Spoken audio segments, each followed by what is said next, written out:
देखिए, धर्मशास्त्रों में एक धर्म न्यायालय कैसे संचालित हो इसके बारे में उल्लेख प्राप्त हैं। वहाँ पर विविध जो विद्याएं हैं, तर्कशास्त्र के, मीमांसा शास्त्र के, न्याय शास्त्र के विद्वान, धर्मशास्त्र के विद्वान उपलब्ध रहते हैं। जो परंपराएं हैं उनके जानकार लोग उपलब्ध रहते हैं। तो इसमें एक न्यायाधीश होगा जो शुरुआती मुकदमा पंजीकृत करेगा, सुनेगा, और उसके सहयोग के लिए विद्वानों की एक परिषद होगी जो उसका सहयोग करेगी, जैसे जूरी होती है उसी तरह से। और मुकदमा पंजीकृत होने के बाद दोनों पक्षों को नोटिस की जाएगी।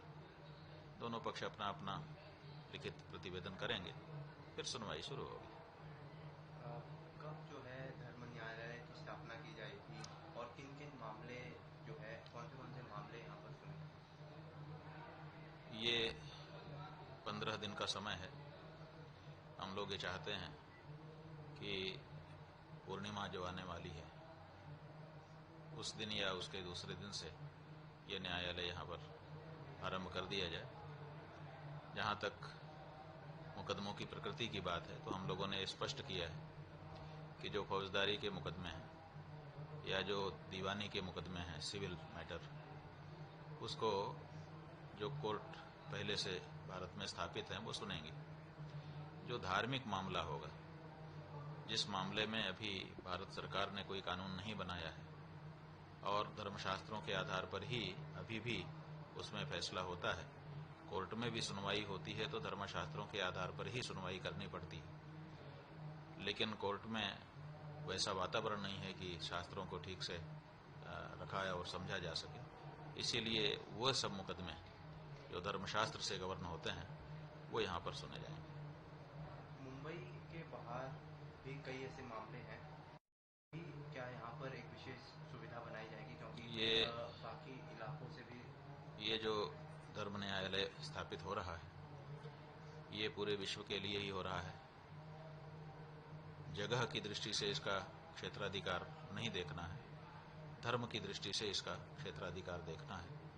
सनातन धर्म का ये न्यायालय है, इसलिए कोई भी क्षेत्र हो वहाँ का अगर धार्मिक विषय है तो उसका श्रवण इस न्यायालय में किया जा सकेगा। स्वामी जी, दूसरा सवाल ऐसा है, राज्य के पूर्व मुख्यमंत्री एकनाथ शिंदे का जो नाम है उसको स्वर्ण अक्षरों में लिखे जाने की बात आपने कही थी, उस बारे में क्या कुछ जानकारी सामने आई है? कैसा रहेगा, उसकी रूपरेखा कैसे रहेगी, उसके बारे में? ये एक स्वर्णाक्षर ग्रंथ हमने बनाया है। बात यह है कि बचपन से हम लोग सुनते चले आ रहे थे, लोग खड़े होते थे मंचों पर, कोई भी व्यक्ति अच्छा कार्य करता था तो उसके बारे में बोलते थे इस कार्य के लिए इनका नाम स्वर्णाक्षरों में अंकित किया जाएगा। तो हम लोग बचपन में यही समझते थे कि कोई ऐसी किताब होगी, ग्रंथ होगा जिसमें सोने के अक्षरों में अच्छा काम करने वालों का नाम लिख दिया जाता होगा। लेकिन जब हम बड़े हुए तो हमने खोजा कि भाई वो किताब कहाँ है जिसमें लोगों का नाम स्वर्णाक्षरों में लिखा जाता है। तो देश में खोजा, विदेश में खोजा, आजकल तो इंटरनेट का ज़माना है, सर्च हो जाती है, शोध हो जाती है, लेकिन कहीं पूरे विश्व में ऐसी कोई किताब हमको नहीं मिली जिसमें लोगों का नाम अच्छा काम करने पर सोने के अक्षरों में लिखा जाता। तो हमने सोचा कि एक ग्रंथ ऐसा बना ही देना चाहिए। तो हमने एक ऐसा ग्रंथ बनाया और उसमें अच्छा काम करने वालों का नाम लिखने की परंपरा आरंभ की और वो आगे बढ़ रही है। उसी में जो शिंदे जी हैं, एकनाथ शिंदे, जब वो महाराष्ट्र प्रदेश के मुख्यमंत्री थे तब हम लोगों ने पूरे भारत देश के सभी केंद्र सरकार से भी और जितने प्रदेश हैं उन सब सरकार के मुख्यमंत्रियों से भी अनुरोध किया कि भारत की बहुसंख्यक हिंदू जनता गाय को माता मानती है, तो इस राष्ट्र के अधिक लोग गाय को माता मानते हैं, तो ये राष्ट्र तो बहुमत से चलता है। अभी भी इसमें रहने वाले बहुमती के लोग जब गाय को माता मानते हैं तो इसको राष्ट्र की माता घोषित कर देना चाहिए। लेकिन राष्ट्रमाता भी नहीं घोषित किया गया और राज्य माता भी कोई नहीं घोषित कर रहा था।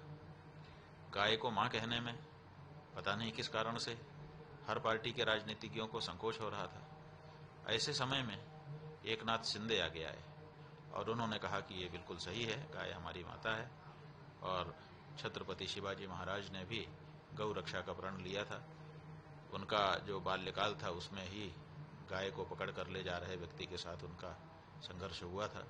और बाद में जब उन्होंने हिंदू पदपातशाही की स्थापना की तो उन्होंने अपने विरुद्ध में ये स्वीकार किया, गो ब्राह्मण प्रतिपालक, माने सबसे पहले गाय का नाम, गाय की रक्षा करने के लिए हम हिंदू पदपातशाही स्थापित कर रहे हैं। तो उन्होंने कहा कि ये शिवाजी के आदर्शों के अनुरूप है और इसीलिए हम गाय माता को, जो शुद्ध देशी नस्ल की हमारी गाय है, उसको हम राज्य माता महाराष्ट्र की घोषित करते हैं। तो ये बड़ा काम उनके द्वारा हुआ। आप समझिए कि पूरे देश में जब कोई भी राजनीतिज्ञ, जिसमें भारतीय जनता पार्टी जैसी अपने आप को हिंदू कहने वाली पार्टी भी सम्मिलित है, उसके भी मुख्यमंत्री कई प्रदेशों में थे, लेकिन वो भी हिम्मत नहीं कर पा रहे थे। ऐसे समय में इस व्यक्ति ने हिम्मत की।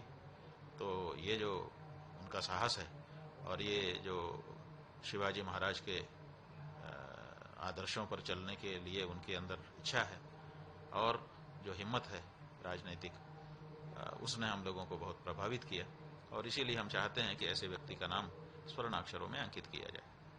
राज्य के पूर्व मुख्यमंत्री रहे हैं, उन्होंने तो बेहतरीन काम किए हैं, विकास को लेकर हो या फैसले को लेकर हो।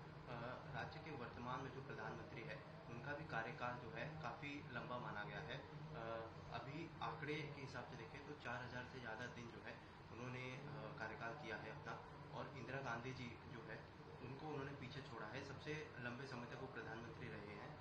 उसको कैसे देखते हैं? कई फैसले जो है प्रधानमंत्री ने भी लिए हैं। देखिए, बात यह है कि जब से ये देश स्वतंत्र हुआ है अनेक प्रधानमंत्री हुए हैं, एक दिन भी प्रधानमंत्री की कुर्सी खाली नहीं रही है अभी तक।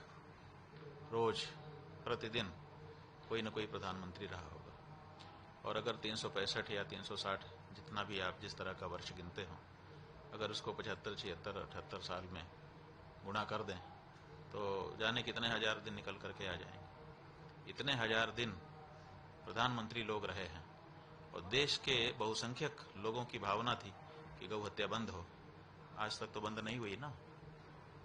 चाहे वो इंदिरा गांधी प्रधानमंत्री रही हो, चाहे नरेंद्र मोदी प्रधानमंत्री रहे हों, चाहे बहुत सारे दूसरे, सबसे ज्यादा समय जवाहरलाल नेहरू प्रधानमंत्री के पद पर रहे, लेकिन जब देश के बहुसंख्यक लोगों के हृदय की जो पीड़ा है उसको ही ये लोग दूर नहीं कर पाए, तो इनके पद पर बैठे रहने का और बहुत ज्यादा दिन बैठे रहने का, बहुत दिन कम दिन बैठे रहने का हमारे लिए क्या तात्पर्य है? हमारे लिए वो तात्पर्य रखता है जो हमारे हृदय की पीड़ा को दूर करने के लिए आगे आता है। इसलिए हम तो उसी का नाम आगे बढ़ाएंगे, उसी का नाम लेंगे। 10,000 साल, 10,000 दिन अगर वो रह गए तो गौ हत्या क्यों नहीं बंद हुई? सवाल है ना। इस देश की बहुसंख्यक आबादी आज भी, अभी भारत में हिंदू ज्यादा हैं और हर हिंदू चाहता है कि गौ हत्या बंद हो। क्यों नहीं बंद हुई? बहुमती की आवाज क्यों नहीं सुना? तो हमारे लिए तो इंदिरा गांधी, जवाहरलाल नेहरू और नरेंद्र मोदी सब बराबर ही हुए ना। आपको लग रहा है कि कहीं ना कहीं बाकी जो कानून है उनके साथ साथ गौ हत्या जो हो रही है भाई, जो सबसे ज्यादा हमारी सबसे बड़ी इच्छा है उसको सबसे पहले पूरा होना चाहिए, जो प्रायोरिटी होती है। कोई भी हिंदू, आप पूरे देश में चले जाइए यही कैमरा लेकर के रिकॉर्डिंग कर लीजिए, हर हिंदू के घर की पहली रोटी गाय की होती है। पहली रोटी का मतलब पहला काम। तो पहला काम तो गौ हत्या बंदी था, उसको किया नहीं और दुनिया भर का 1000 काम कर दिया, उससे हमें क्या फायदा है? गौ हत्या बंद करना चाहिए था ना, पहला काम वो था, वो क्यों नहीं किया? और जब वो नहीं किया तो हम क्यों उनका नाम लें? और उनका नाम लेने से कैसे हमको प्रसन्नता होगी? इसीलिए अभी वो कर दें, अभी हमको प्रसन्नता हो जाएगी, लेकिन नहीं न कर रहे हैं, ये बात है। स्वामी जी, मुंबई की धरती पर आप हैं। मुंबई में ही एक बॉम्ब ब्लास्ट हुआ था 2006 में, जिसका कोर्ट ने जो फैसला दिया था 12 दोषियों के खिलाफ, पर स्टे लगा दी गई है, उस पर स्टे लगा दिया गया है सुप्रीम कोर्ट की ओर से। जो 12 लोग रिहा हुए थे उन पर कहीं ना कहीं अब दोबारा से संकट का सामना करना पड़ेगा उन लोगों को। सुप्रीम कोर्ट के इस फैसले को आप कैसे देखते हैं? नहीं नहीं, ऐसा है कि ब्लास्ट तो हुआ, वास्तविकता है, सैकड़ों लोग मरे, हजारों घायल हुए, वास्तविकता है, और लाखों पीड़ित हुए। अब आप कहते हो सुनवाई करते हुए कि सब के सब निर्दोष हैं, कुछ निर्दोष उसमें से निकल जाते हैं, तो भी ये रहता कि भाई ये निर्दोष फंसा दिए गए थे, इतने लोग असली वाले पकड़ लिए गए। आप कहते हैं कि नहीं, टोटल सब के सब निर्दोष हैं, निर्दोष को सजा नहीं होनी चाहिए, बिल्कुल सही है। लेकिन जिन लोगों ने ये पीड़ा झेली है उनका क्या? आखिर किसी ने तो ये किया, तो किसी ने ये किया तो उसमें से एक भी नहीं पकड़ा गया। इतना बड़ा कांड हो गया और उसमें से एक भी व्यक्ति नहीं पकड़ा जाता। इसका मतलब कि जो अभियोजन पक्ष है, ऐसा लगता है कि अमेरिका में घटना हुई और भारत में उसकी पकड़ धकड़ कर ली गई। ऐसा तो नहीं हुआ ना। जब मुंबई में ही घटना हुई और मुंबई में ही पकड़ धकड़ हुई तो सब के सब निर्दोष कैसे हो सकते हैं? एक बात है। और अगर सबके सब निर्दोष हैं तो साथ ही साथ इस बात पर भी तो कोर्ट को संज्ञान लेना चाहिए कि फिर कौन है दोषी। और क्या अभियोजन पक्ष ने पूरी तरह से फर्जी मुकदमा तैयार किया था? असली लोगों को उसी समय छोड़ दिया गया था, और उसी समय अगर छोड़ दिया गया था तो उसकी भी तो गवाही लेनी चाहिए कि कौन लोग उसके पीछे थे, जिन्होंने उसी समय गलत लोगों को पकड़वा दिया था, असली लोगों को उसी समय यहां से जाने का मौका दे दिया था, छूट जाने का मौका दे दिया था। कोई तो होगा जिसने पूरी पुलिस प्रक्रिया को प्रभावित किया होगा। वो कौन था?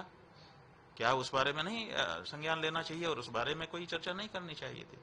तो जिस तरह से यहाँ के हाई कोर्ट ने सबको निर्दोष छोड़ दिया, और जो लोग मारे गए थे, जो लोग घायल हुए थे और जिनके परिवारों ने समस्या झेली थी, उनके बारे में कोई चिंता नहीं की, इससे सबको बड़ा दुख हुआ। अब सुप्रीम कोर्ट में जाने पर उन्होंने तत्काल रूप से अभी तो रोक लगा दी है, लेकिन आगे क्या सुनवाई करेंगे अभी तो देखना बाकी है। सुप्रीम सामने साफ नजर आ रही है कि जिस तरीके से कोर्ट ने हवाला दिया है कि सबूत जो है वो कहीं ना कहीं जो 12 लोग थे उनके खिलाफ कम पाए गए हैं। और दूसरी तरफ जो जांच एजेंसियां हैं, ईडी हो, सीबीआई हो, उनमें भी कई ऐसे मामले दर्ज हुए हैं जहां पर गिरफ्तारी की गई है और कई महीनों बाद उन्हें रिहा कर दिया गया है, ये बोल के कि आपके खिलाफ ठोस सबूत नहीं है। आपको लगता है कि कहीं ना कहीं ये जो प्रणाली है, जांच एजेंसियां हैं, इनमें कहीं ना कहीं बदलाव लाने की जरूरत है? बदलाव नहीं भैया, बहुत बड़ा विचार करने की जरूरत है कि एक व्यक्ति की हत्या हो जाए, आपसे चूक हो सकती है। एक जगह पे घटना हो जाए, आपसे चूक हो सकती है।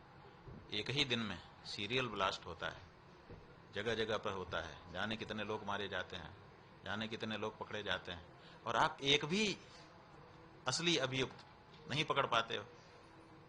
ये क्या है? ये किसी भी दशा में स्वीकार करने योग्य बात नहीं है।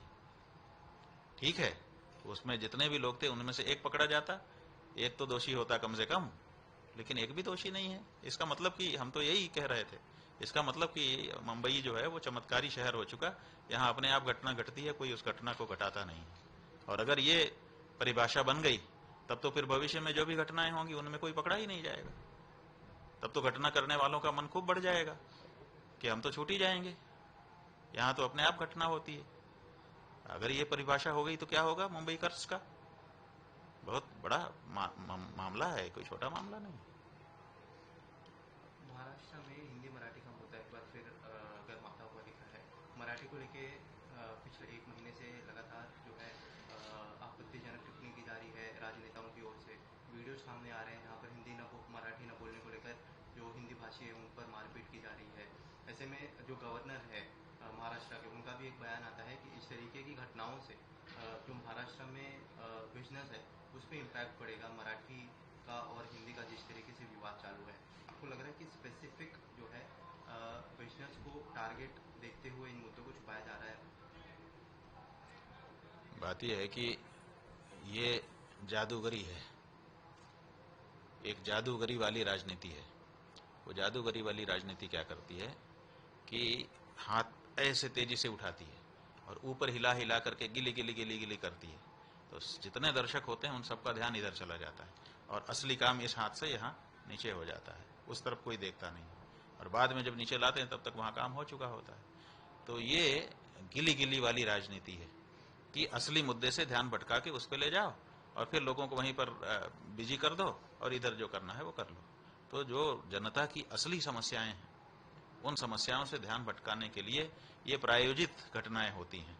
ये जो भाषा विवाद या इस तरह के दूसरे विवाद हैं, ये वास्तव में अस्मिता के विवाद नहीं लगते हैं, ये ध्यान भटकाने के ही विवाद लगते हैं।